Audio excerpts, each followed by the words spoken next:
இங்க இருந்து போங்க. போங்கன்னு சொல்றல. இங்க எதுவும் நடக்கல, நீங்க எதையும் பார்க்கல. போங்க. போங்கன்னு சொன்ன. போங்க.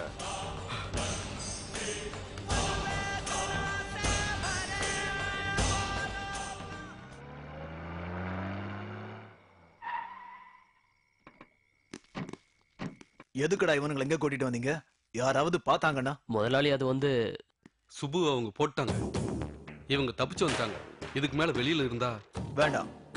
இவனுங்களை கோயம்புத்தூருக்கு அனுப்பிடு. நம்ம பாட்லிங் சென்டர் இருக்கு, அங்கதான் இவனுங்களுக்கு பாதுகாப்பு. மத்ததெல்லாம் யோசிச்சு முடிவு பண்ணிக்கலாம். கிளம்பு. சரி வாங்கடா.